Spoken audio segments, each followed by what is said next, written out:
So, good evening, everyone. It's me, BG Sariel, or better known, or I want to be known in YouTube as Filipino Yang Gang or FYG.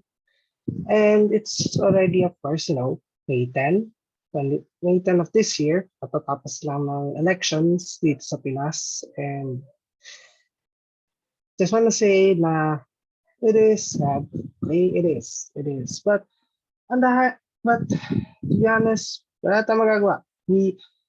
If may mga gusto pang magprotesta for the recounts of the votes, then yeah, sure.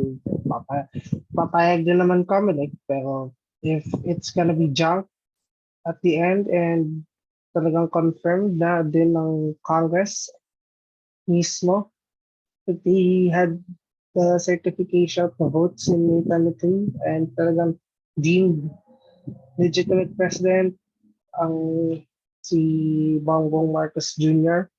So be it. Wala tayong magagawa doon. We did our best to campaign for our chosen candidates in the presidential level, of course. And to be honest, it's blessing in disguise na rin sa kanya na natalo siya. And I think yung sinasabi ng ibang tao na has been years in the making after the 1986 EDSA revolution, I think that is kind of really true. Na it was planned all along. And to be honest, this is, in my view only, okay, that this is in former President Cory Aquino's fault. She might have been naive to be convinced to let the Marcoses return to the country. And to be honest, if that was the case, then a lot of people during that time should have filed cases. At least in my opinion. Okay, look, first of all, I'm not spreading fake news, okay? It's just in my view. If I am wrong, you can correct me, so be it. I mean, whatever. I wanna be corrected then. Para, nalaman if may mali ako. So anyways, I'll continue with this chain of thought ko. Yeah, it is kind of faulting the former President Aquino for being naive. And ayan, look where it got us. The Marxists again. I never thought that I would live to see the day that another Marcos will be president of the country. Nonetheless, it's really I just want to be, I'm quite angry sa choices ng mga kababayan natin, pero that's it. Ganun talaga. Like former Senator Miriam Santiago is right na the government is afraid of educated people or the type of government like Duterte had or President Duterte had and possibly future President Marcos Jr. will have, that if their electorate or most of your voters are not really educated well politically, kahit hindi naman yung literally na kailangan mag-aral ng politics, so parang it's just giving them common sense on politics na wala eh. Magaling yung naging campaign slogan niya ng pagkakaisa. Kasi look, to be honest, sawang-sawa na rin yung mga Pilipino sa awayan. Politically speaking. Though, hypocrite din ng iba. Kasi, for me, ayaw mo nga ng away, pero may pagbardagulan pa din kayo. So, you're not fucking better than some of us na ayaw na rin talaga. Ako, to be honest, ayoko na nga, pero napapadali pa din ako ng mga ibang away minsan. It's small fights, not the big ones, because I can't handle big ones. It's so brain draining. So yeah, anyways, so I just want to say again, congrats to President-elect Marcos Jr. and Vice President-elect Duterte. And this is the first time that their tandem will win the presidential election. It still baffles me, but I already accepted it. I know to others they won't accept it. It's okay. Like hindi nyo pa matanggap, it's okay. Kung hindi ko kayo masisisi, that's a, pero pero yung ano, ito kasi yung dilemma ko din. I don't wanna call them stupid for voting for Marcos Jr. No, I don't wanna I don't wanna call them their names. No, they're not. Pero to be honest, may pagka-bobo din yung vote nila, okay? Kung may isa sa kanila makanood nito, kasi kung sinasabi ko sa kanila and magalit sila, alright, fine, sige, alright, you can dunk on me. Pero, whatever happens sa inyo na hindi maganda, of course, it will affect us. And I'm not trying to do political panics here. No, I don't want. It's not gonna help. Seriously, it's not even gonna help to win over the people. It's just, itis na lang sa kanya for saying na magkaisa. Alright. Pero, what would be your policy positions? What would be your policy solutions? Long-term policy solutions to the problems na nag-iiyak sa country natin. And, tama yung iba na hindi enough yung pagkakaisa lang. Saan mo kami pagkakaisahin, di ba? So, yeah, yun yung ano doon, yun yung masama doon. Not really masama, parang yun yung problema doon. And masaya na yung mga other bandwagon supporters ni BBM kasi natalo niya si VP Lenny. And they're dunking on the Lenny supporters, of course, in social media. I mean, I'm not surprised na nangyari yun. At saka, yeah, ganun talaga. Nakaka-shock lang na it was a landslide, just like the polls predicted na he'll get 8% elected. Wow. Ay, natatawa na lang ako for the benefit of hindsight. Kasi ganun talaga.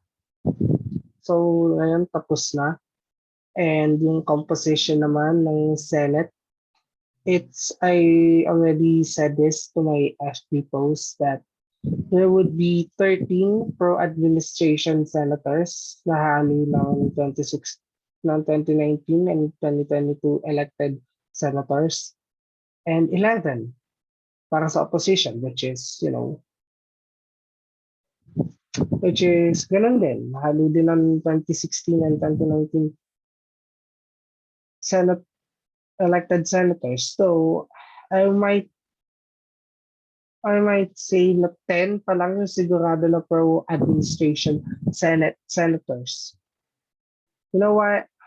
Or not really sure and leaning pala, I'm sorry. Sure and leaning to the administration. Kasi, like I said sa mga friends ko na, but Senators Bato and Senator Bongo will have a hard time choosing whether they want to be in the majority or whether they want to be in the minority.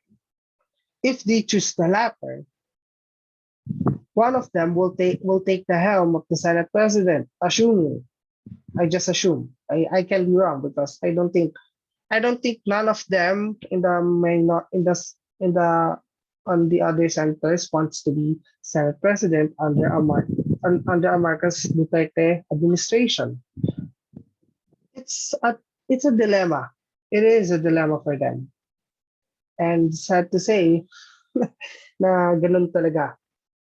Pero sa side ng mga pro-administration senators, I can already see Senator Cynthia Villar being the safest bet to be the next Senate President.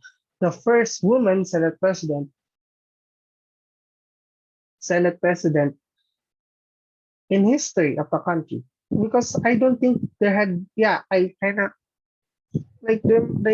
been no women to be, there had been no Filipino senator women that became Senate President. So I guess the safest bet talaga nila will be Senator Cynthia Villar. I stand by that. And if I'm wrong, pagdating ng June 30, so be it. So be it. If I'm wrong in June 30, so be it.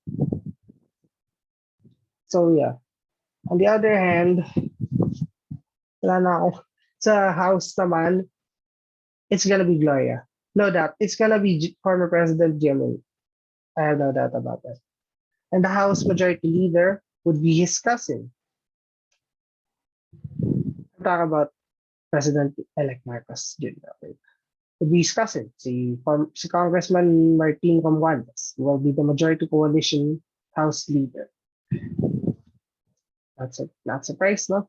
Inulit ko na to, then paulit-ulit ko na lang para sa mga tao na, you know. At saka, the reason why I'm saying this is that sure, the presidential headlines, the presidential election will still be the headline until June 30, but the real action is in Filipino Congress for the House and Senate leaderships. And you guys know that. Or some might know that. Na doon talaga nagsisimula yung battle. Doon talaga nangyayari yung battle on the policy level and the agenda level, individual or for the people agenda kung meron man sila. Probably or probably not. So, ayun. Anyways, ayun ang ulit-ulitan.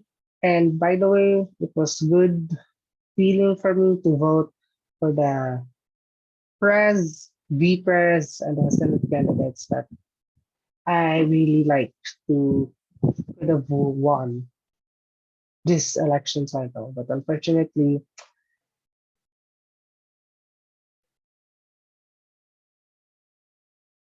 all 13 lost, isa lang yung nanalo. And that's re-elected Senator Risa Ontiveros. Siya lang yung nanalo basically sa lahat ng mga binoto ko. For the national level. Okay, siya lang.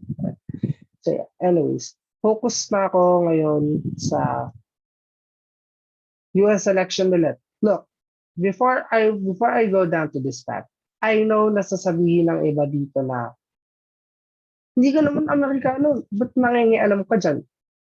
Ang sasabihin ko lang sa inyo is that, look, trip ko din yung yung US Senate elections. I'm sorry don't if you don't like it, but trip ko yung US Senate elections. So yeah. Kasi yun yung gusto ko rin talaga. Kasi kaya mas fascinated ako sa US elections kaysa sa Philippine elections. So, I'm sorry. Ganun talaga yung mga biases ko. Alright, anyways. So yeah,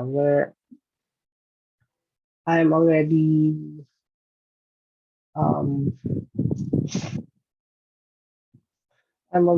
in the mood to patrol the US Senate elections. And yung sa Australian federal election, I am ano din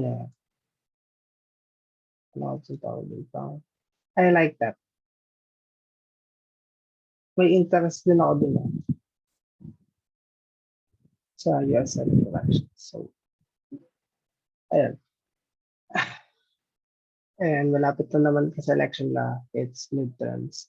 Anyway, so I'm focused much more sa Senate. Sa House, yes, focus din ako. May mga sinusuportahan na din naman ako na Democratic House candidates. Non-incumbent, may iba incumbent na candidates. So yeah, share my screen. And it took me a while to have this 5th episode for my FYG podcast. This was supposed to happen yesterday, but hindi pero problems ako. I mean, not major, but whatever. So, yun yung point out ko na meron yung nagkaroon niya ako ng konting dala, ng konting profit. So yeah, anyways. Yeah. So I just wanna share my screen here. So yeah, here it is. So here's the list of the re-electionist senator, Democratic senators, of course, and there's na lang PSCC, pero I'm still um I'm still trying to know kung kailan nila i-endorse yung mga non-incumbents and how many of those non-incumbent Senate candidates who win their primaries will be endorsed by the DSCC. Because I'm hoping that they endorse all of the winners except the Louisiana one, to the Louisiana, because there's three Democrats there, if I believe. Two I know, which is uh, Gary Chambers Jr. and Luke Nixon. So yeah. Anyways, so here are the re-elections. Mark Kelly, which is Senator Mark Kelly, which is vulnerable to be honest. Kind of vulnerable, but not so much as similar. But like I'll see in the general election in this year, of course. Next is Senator Alex Padilla. Yeah, Padilla, but it's pronounced Padilla in the US. They make, I don't know why, but whatever. So yeah, he'll have a special election. Senator Alex Padilla. He'll have a special election, and I don't know I don't even know when will be his special election, because all I know is that California will have their primary elections in June 7th. I remember. So yeah, and Senator Michael Bennett, two-term senator, yeah, he's aiming for his third. Senator Padilla is aiming for his full 6-year term, including Senator Mark Kelly. And another re-election is Blumenthal from Connecticut. So I don't know what how many senators Senator Blumenthal had already. So yeah, there, there it is. That's it. So I'm just gonna show to you quickly the rundown of the. So here's another one who's aiming for his full 6-year term in the Senate, Senator Reverend Raphael Warnock. He's so far, I believe, the most vulnerable among the four of them. The four, which is so here's my ranking of the most vulnerable Democratic senators: Raphael Warnock, Mark Kelly, Senator Cortez Masto, and Senator Hassan. I place Senator Hassan fourth because Governor Sununu isn't challenging Hassan, and yeah, he's, he isn't challenging Senator Hassan. Another one is Brian Shots from Hawaii, and Senator Tammy Duckworth, one of the two Asian American senators, along with Senator Mazie Hirono of Hawaii. Next is Senator Chris Van Hollen, the successor of former Senator Barbara Mikulski, and Senator Cortez Masto of Nevada, the first Latina supposedly, but I kind of don't believe. I cited a lady senator of Nevada. Here it is. Here is Senator Maggie Hassan, former governor of New Hampshire. And the Senate Majority Leader, Chuck Schumer, he is up for he's aiming for a fifth term in the Senate, one of the longest serving members also of the United States Senate. Other one is Senator Ron Wyden. Next is Primary. And to be honest, that's all of them. Okay, that's all of them. That's all of them. Anyways, I came back here because I thought that the SEC the would already endorse the candidates that are already in their radar, the non-incumbent candidates.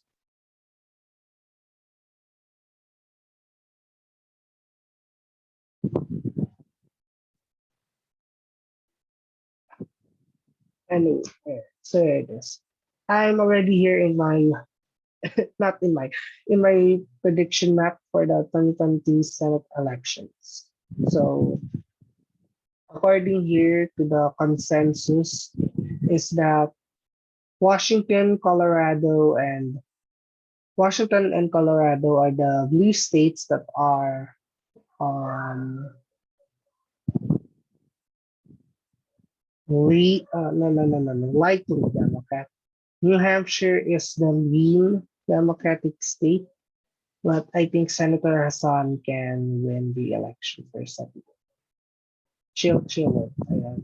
So, and according to Sabato's crystal ball, it will be there. So, the four battlegrounds is the open seat in Pennsylvania, Senator Warnock seat in Georgia, Senator Prez Master in Nevada, Senator Kelly in Arizona. And they tip Wisconsin as lean red, with North Carolina, Missouri, with North Carolina only. So Wisconsin and North Carolina. So here's my own I'm sorry. Here's my own prediction on this 2022 election cycle for the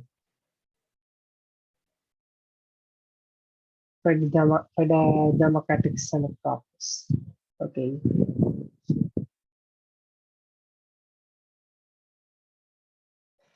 Sorry, I'm not in the mood, but I try to force myself to be awake because I really want to do political content again.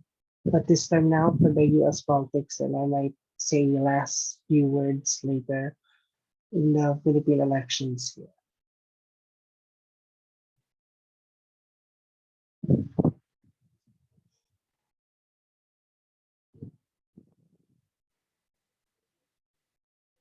So yeah. So my prediction here is that for the here's my prediction for the 2020 Central election. Of course, the states are Vermont, Connecticut, Maryland, uh, New York, Illinois is easy win, California, Oregon. Um, let's see,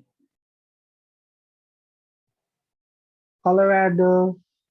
It's well for me. I mean, I don't wanna just copy the polling on the whim. I don't want to do that. So yeah, I know. And safest both north and south. What? Idaho, Utah, Kansas, Iowa. Grassley is a shoe in Iowa, and the Hawaii there also. You see, blue. Oklahoma's both Senate seats will be both red. As far as I don't want to see it, even Kentucky, even Indiana, even in Arkansas, Louisiana, Alabama. North Carolina, I would tip in as likely. South will be safe. Senator Tim Scott, will be elected. In Florida, it would be likely because there will be a tough match between incumbent Senator Marco Rubio and Congresswoman Duterte. Missouri, I might put it in lean column. I'm not sure if Missouri will be that safe. And New Hampshire will still be likely. Colorado will still be likely in that matter. Patty Murray being vulnerable, I disagree. She'll win, not by a large margin probably. And Cortez Masto will be in the lean. I would put her in the lean column. And with Senator Raphael Warnock. And Wisconsin will be the tipping point. Yeah, to be honest, Wisconsin, Ohio, and Pennsylvania for me will be the tipping point. Ohio and Pennsylvania being both open Senate seats, and Wisconsin and Johnson. So my guess is that Wisconsin might still be lean, no matter who might be the Democratic Senate nominee there. I still kind of see Wisconsin will go lean. red. Pennsylvania, I might see blue. I think Vice Governor Fetterman, given his 4 years as Vice Governor of Pennsylvania and being 20 years as mayor of what town did he resided in after being born in Reading, Pennsylvania? Braddock. Then after being 20 years mayor as Braddock. JD Vance, I might put it into light blue color. Yeah. I think he is a strong Senate candidate there, to be honest, and I wasn't expecting him to win against JD Vance. I mean, against Josh Mandel and other 8 Democratic Senate, or I mean, 8 Republican Senate candidates in the Ohio Senate primary. So yeah, that's it. That's it. So this is my projection that it would be 59, 49 for 49 for Republicans, 51 for the Democrats. So that's my prediction until November. Though if the Democrats didn't fucked up, then they might have get the Oklahoma special Senate seat. They might get both North and South Dakota. Well, this is just my bias prediction. Don't take it seriously. It's my bias prediction. And if they can get Louisiana, Arkansas, Missouri, Wisconsin, Indiana, Kentucky, then that's it. 60 then. If you want to get Florida, make it 61. Then you want to get the open seat in Alabama. You want to get the open seat in Ohio. So that's 63 seats for the Dems,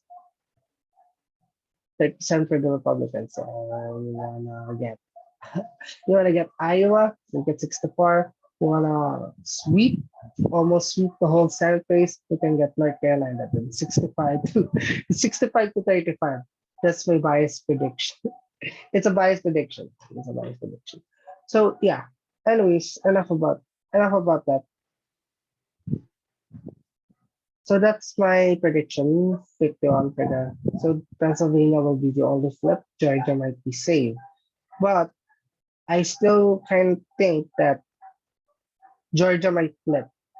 Senator Warnock will be vulnerable, to be honest, in my view. If he don't get to be vulnerable, then okay, good for him, to be honest. I might be happy to see him re-elected in the United States. I will be happy to see him re-elected to the United States Senate. Anyways, so I'm waiting for my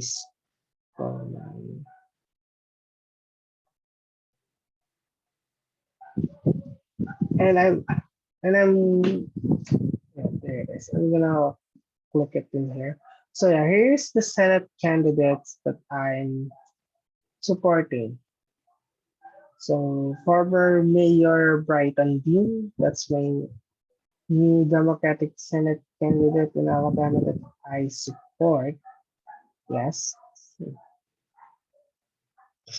I support. And in Alaska, there is no Democrat. It's supposed to be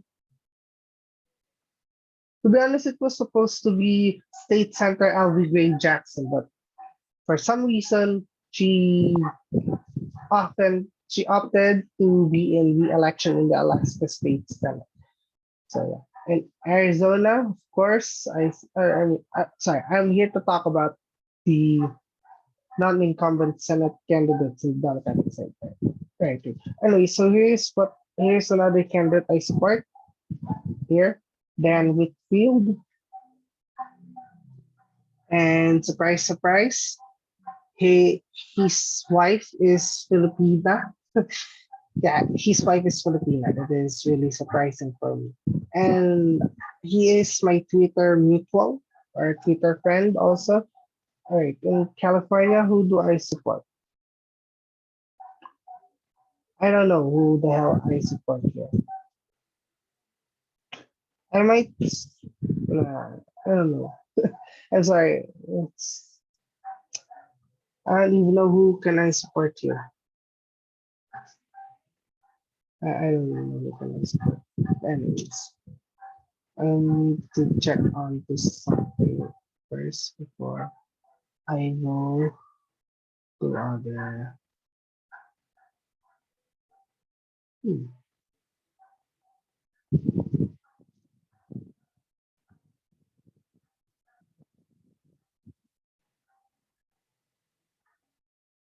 okay, okay. She's okay, okay, okay. This is interesting. That's interesting. So yeah. Anyways, so that's it. Then with field, the first one, like I said, is there. Former mayor of Brighton, Alabama, Brandon Bean is the one I support first. Senate campaign. And I do want to get to interview them soon if I have more time. But for now, my only time is to do my solo podcasting episode again. So here's another one. In Florida, the failed, I'm sorry to say, but he is a failed twice congressional candidate in the 17th district, Allen Ellison. But I really hope he can be a U.S. senator. To be honest, I really hope. In Idaho, I support David Roth. Yes, I support David Roth in the Democratic Senate primary in Idaho. In Illinois, not really. Right. In Indiana, it's Mayor McDermott Jr. Now, I now support the mayor of Hammond, Indiana, Mayor McDermott Jr. against Padua.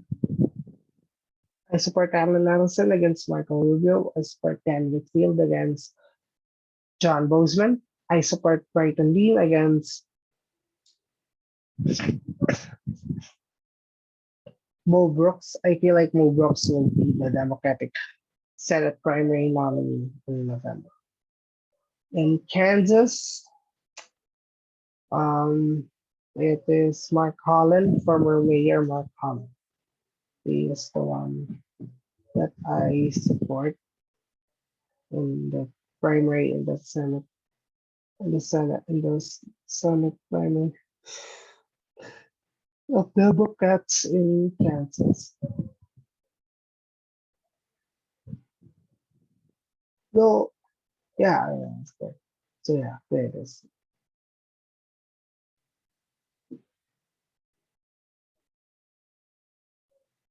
So yeah, and Kentucky, well against Jerry Santa Moran, and in Kentucky I support Charles Booker against Santa Rand Paul. And oh, there's only no, there's I think there's three in Louisiana though. There's three Democratic non-incumbent Senate candidates, but yeah. Anyway, I firstly support Luke Nixon. But then Guy Chambers said he wants to be in the U.S. Senate as well. So now I support Guy Chambers.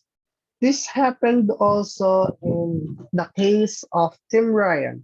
I was already supporting Ryan. I was really excited that he would be the Democratic Senate candidate to fight or to battle it out against Rob Portman's supposedly Republican successor. But then Morgan Harper, a failed congressional candidate as well, just like John Ossoff, Amy McGrath, and MJ Hager before him, tried to be tried to win the Senate Democratic nomination, but which just happened in over 7 days ago, early in the early days of May. Just like just like on Miss and attorney Miss Hanifa Kalik, I supported her originally, but then she didn't get the enough signatures, which is sad. That's why now I'm supporting Mayor McDermott Jr. I was supporting Karen Breslin as of late, a 2020 Senate candidate that wants to go up against Cory, no, Cory Gardner, not Booker. But this time she didn't win also against Michael Bennett, where she didn't even get to be in the Democratic primary ballot, which is sad. That's how life is. So yeah. Anyways, in Maryland, I support Michelle Smith against Chris Van Hollen. It's my choice, of course, and I do want Miss Smith to win as the Democratic Senate nominee in Maryland. In Missouri, which is the open seat from Senator Roy Blunt, um, from Senator Roy Blunt, I support um, Lucas Coons. But originally, I was there. Okay, I was originally supporting former state senator, former state senator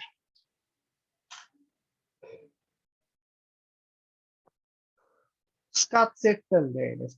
And now I support Lucas Coons. There is Lucas Coons, former Marine vet and a lawyer, but a populist progressive version of Jason Kander.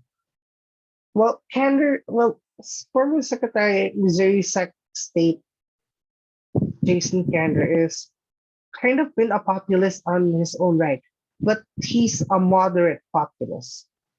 I can say as far as I concerned, he is a moderate populist. So yeah. Anyways, I support Lucas Coons now because he is a progressive and populist.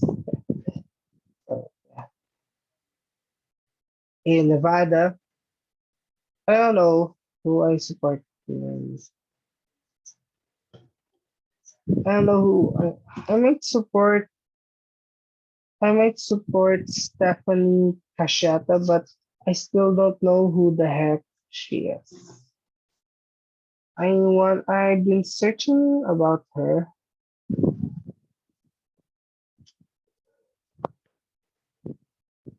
Oh, I'm so sorry. I'm really sorry. Like, oh, oh, wow. So this is Stephanie Caseta. All right, I'm supporting Stephanie Caseta now to her Senate campaign against Senator Cortez Pesto. Who knew? Like, she's according to this, what I saw on my phone, she's a beautiful white woman. But that's not the point here. I just want to see corporatist Democrats fall into their insurgent challenges. I mean, says my list of declared. Where's Nevada when I need it? There it is. What's it? Stephanie Cacheta. Stephanie Cacheta. That's a good name, to be honest. There is a good name. Anyways. So now I support her in New Hampshire. Yeah, it's full of Republicans. So yeah, not good. And on Khalid Salim, I was supporting him, but then I figured that he's much pro Israel, given that he's a Muslim, then he's kind of betraying his Muslim brothers and sisters. Yeah, it's my in my view. So yeah,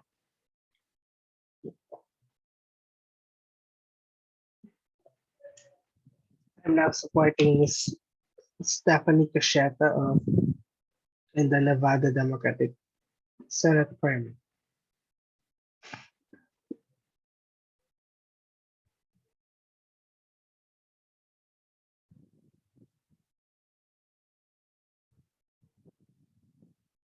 So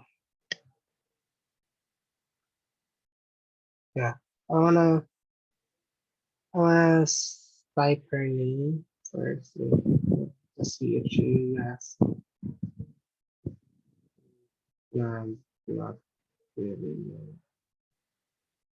so much. No, this is not. This is not. This is not. I guess she doesn't have face.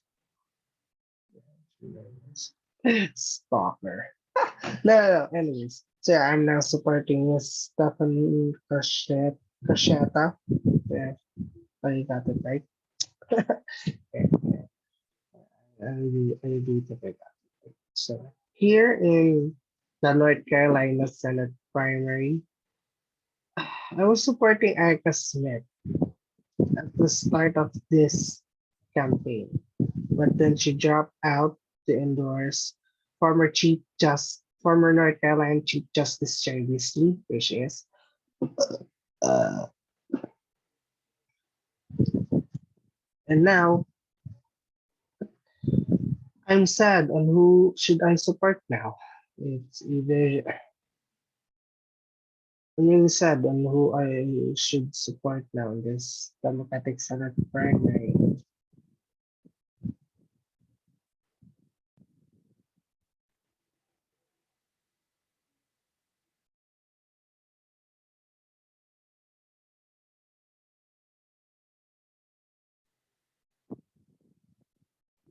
No, wait, I'm really sorry.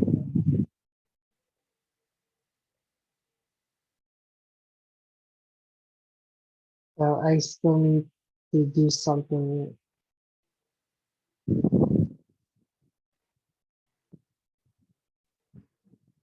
Still, I'm gonna do something else. So, yeah, it is. So I'm leaning on Shrell Booker or Elisa Hammond or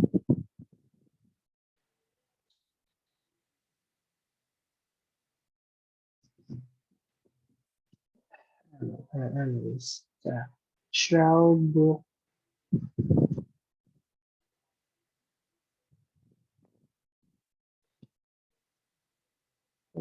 She's, yeah, I don't know who the hell should I support. I mean, I'm in a dilemma.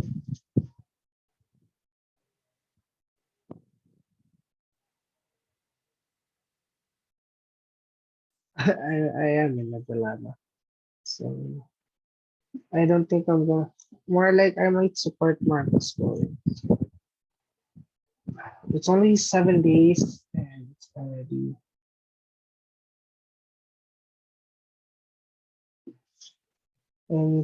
gonna be a tough fight for the non-name recognition candidates. So yeah, I did miss Marcus Williams. This is the one I supported in North Carolina. Anyways, in here in North Dakota, it's no question. I was supporting Michael Steele first, but now I'm supporting Assistant Professor Katrina Christensen, even though she isn't a North Dakota native. She is a Nebraska native, though. Anyways, there it is. In Ohio, like I said, Tim Ryan. I must support Tim Ryan again. Anyways, in the Oklahoma regular, regular Senate election, I'm supporting Jason Bollinger, a gay lawyer. I'm not being, I'm not being, I'm not being anti-gay. I just said the truth that he's a gay lawyer. That's it. And yeah, I support the Senate campaign in Oklahoma. Yeah, against against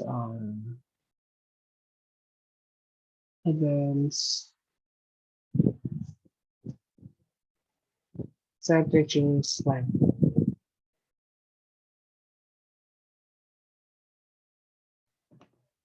And in Oregon, I support William Barlow against Ron Wyden. In Pennsylvania, of course, like I said, I support Vice Governor Fairman. In South Carolina, I support Crystal Matthews, a native in Ohio, but she had lived in South Carolina ever since. And there are other black women, two black women who want to challenge Senator Scott in the general election. And Senator Scott, according to him, this would be his last time in the Senate. So he'll retire in January 3, 2029, which is so effing so effing, so freaking slow, but it is what it is. Anyways, in South Dakota, I'm supporting Brian Benz, and in South Carolina, again, I want to say that I hope Crystal Matthews wins, and I hope in the Pennsylvania, John Carter wins. I hope in the Oregon, William Barlow win. I hope in Oklahoma, regular election, Jason Bollinger wins. In Ohio, Tim Ryan. I hope Katrina Christensen also win. Marcus Williams, North Carolina. Um,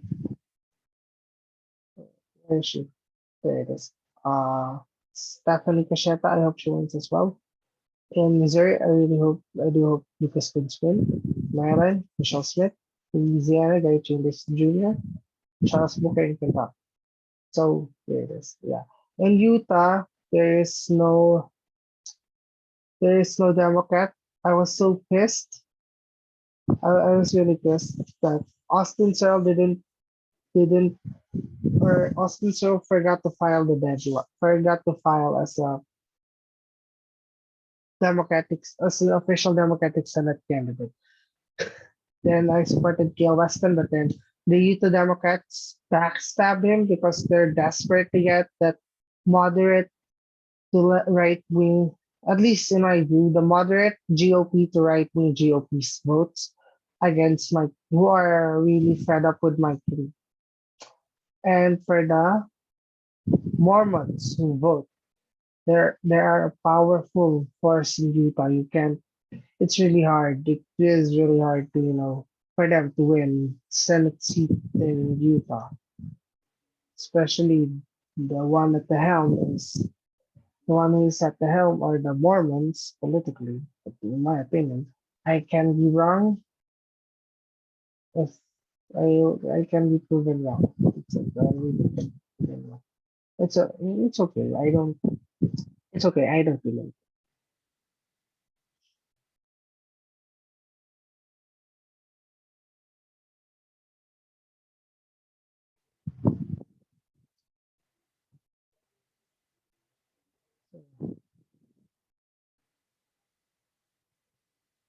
So yeah, that's it. And I really hate the Utah Democratic Party licking the feet and kissing the ass of Evan McCullough because he is more winnable, they say. Yeah, fine. In Vermont, I was supposed to support Peter Welch, but I don't really like Peter Welch. I'm sorry to say that, but yeah. And I'm supporting, no, not this one. I'm supporting Dr. Nikki or Nicole Tran. In Washington, I support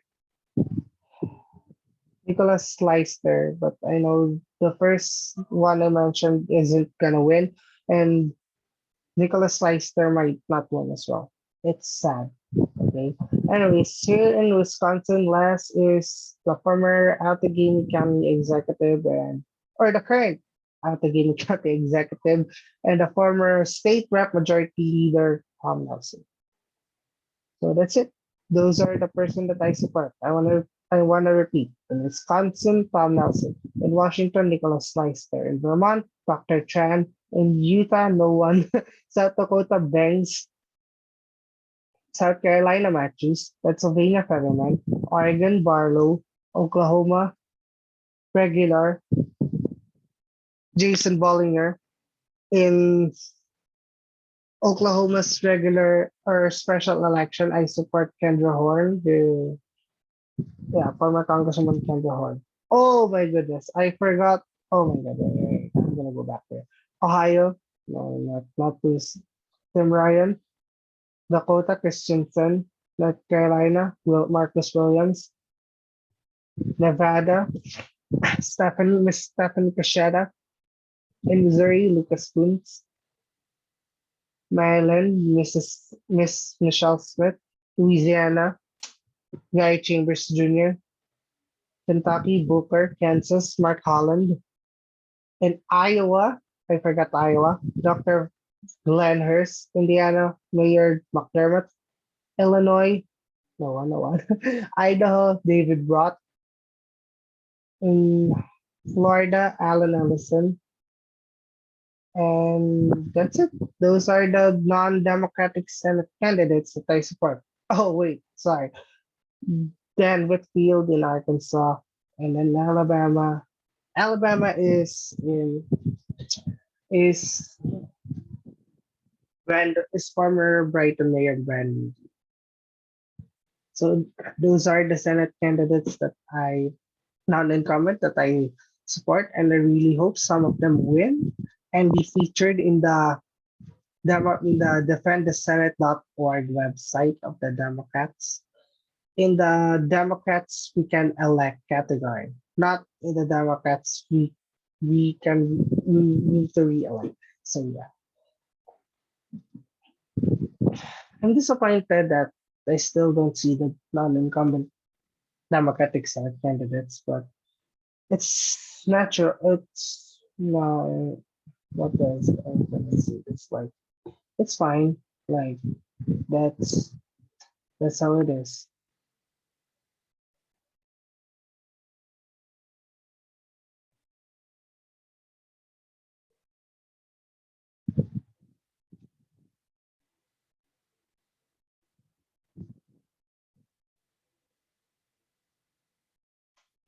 Anyways, so yeah, there it is. The result. So those are the Democratic Senate candidates that I support. On the House, some of them already lost, which is I am really sad. It's heartbreaking. It's heartbreaking for my view. Anyways, so that it is already, and I really hope Democrats will add some House seats and Senate seats up to this midterm, the first midterm of the President Joe Biden. And I just want to say this again that Marcos may have won the presidency. The side Duterte might have won the vice presidency. Their allies might have won Senate and House seats, some that are re-electionists, some that are neophytes, or I say non-incumbents in a more formal way. I still want to say non-incumbents, of course. So the battle is not over. As I said, look, this is the beginning of the voting method reforms that I've been calling. Like I told you guys, I already told you this last year in my very first fucking episode that we need to we need to call for we need to have a movement for voting reform methods. Okay, we really need it. If we don't want a dictator, I'm sorry, I'm the president elect is not a dictator. More like if we don't want a fake populist, if we don't want a fake populist that can be turned into right wing authoritarian to be, the next president of the country, then we need to change the voting methods, at least in the executive levels. Like I'm proposing ranked choice voting plus scored and automatic runoffs for the positions of president, vice president, govs, v govs, mayors, and v mayors. Yeah, because you know why? We need it. We don't want to suffer like this ever again. Now I'm starting to sound having moral panic, but no. Plus, we don't know how the man would govern. And that is a scary thought, to be honest, given how he had been a private citizen for 6 years and then just sweeping the presidency. Like, it is unbelievable. But whatever happens, like whatever bad shit he'll do, we need to call it out. He needs to change course immediately to the public policies. Ayun lang yung akin. I'm not saying na he should appease me because I am his boss. No. He is our leader now. Wala tayong magagawa doon. But the only way we can do it is to call him out. Call him out to his mistakes. Call him out to his mistakes. or to his soon-to-be mistakes when it comes to public policies. He needs to accept those criticisms, or else, wala na. He said he wants to unify, and then he should listen also to his critics. His critics in their expertise of the public policy. He doesn't need to listen to me. He needs to listen to the other people from the other side who didn't vote for him in the first place and barely like him personally and barely like him both personally and politically at all. So, ayun. Yeah, please, guys, yung mga bitter pa dyan sa pagkapanalo ni Marcos Jr., then join. Let's amend the Constitution's voting instructions to vote to how we vote for the president and vice president. And to be honest, I still want the president, and in my proposition or proposal, I still want the president and vice president to be separately elected, not tandem. Because what if nga, ayaw mo nga yung vice presidential candidate, yung presidential candidate na yun, na you support. Eh di wala, eh di paano yun, di ba? So, yeah. Anyways, this is where I'm gonna finish it. Medyo tinatamad na rin ako, and I think hindi naman siguro ganun kahaba again yung episode ko. Paikli na paikli yung times of my episode, and to be honest, tinatamad na ako. I guess mas kanado ako with a guest ever since the episode 3 and 4 with my co-host, guesting co-host na si Sir Kurt. So yeah. Anyways, I will be back for another commentary. I'll be back. Not now. Siguro sa susunod. Yeah. Of course, there will be a next one. It's just gonna be random when I have this great time being alone in my room, so I can do commentary monologues. No. Wait. I just want to say na the reason why Rojas lose is because, for me, the reason why Rojas lose in 2016 is not just because Paul steal away the votes that he needed. It's because he's part of that political machinery, political establishment of the Liberal Party. And the Liberal Party had really been punished with then Mayor Rodrigo Duterte on his presidential campaign. And another thing is that Ross is really like Hillary in a lot of ways. I know some Filipino political analysts, if they get to watch this and heard me say this, I compare Rojas to Hillary and they're somewhat the same. They disagree. It's fine. It's fine for them to disagree. But my point is that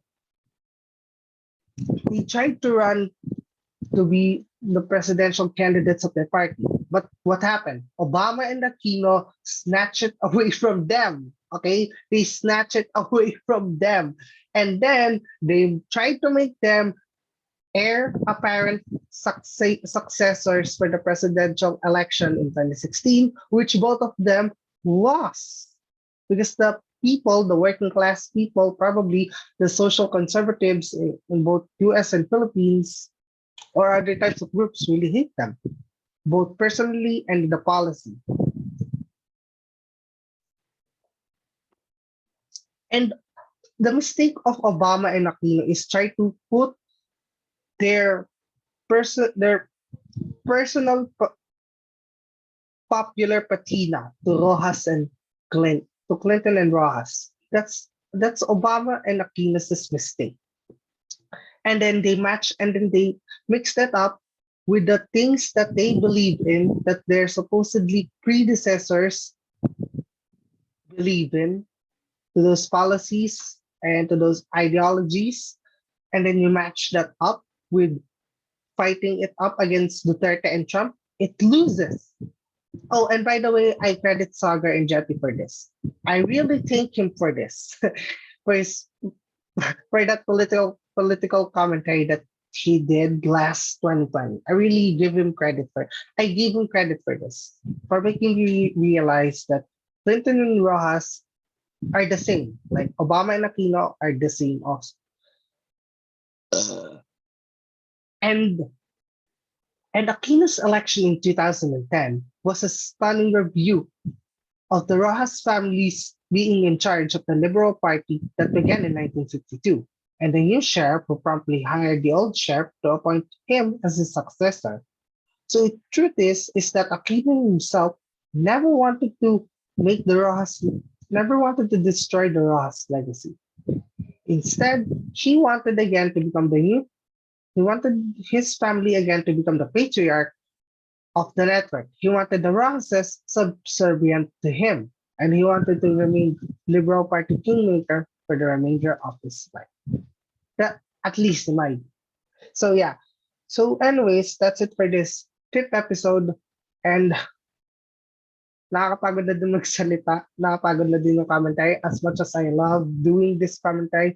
So yeah, I'm really happy even though this wasn't what I planned in mind. So I guess here it is. Well, yeah. Good luck na lang sa Pilipinas. Good luck lang sa ating mga Pilipino in the next 6 years. Ayun na yung masasabi ko. And so opposition, you really need to get your shit together, guys. Seriously. That's why a lot of people had still been branding you as Dilawan. You really need to fix your shit together. So that's it for the fifth episode of my podcast. Oops. Fifth episode of my podcast. This is YFG or Filipino Yang. Well, I wish you can just call me YFG para mas likely. This is YFG signing off. Thank you.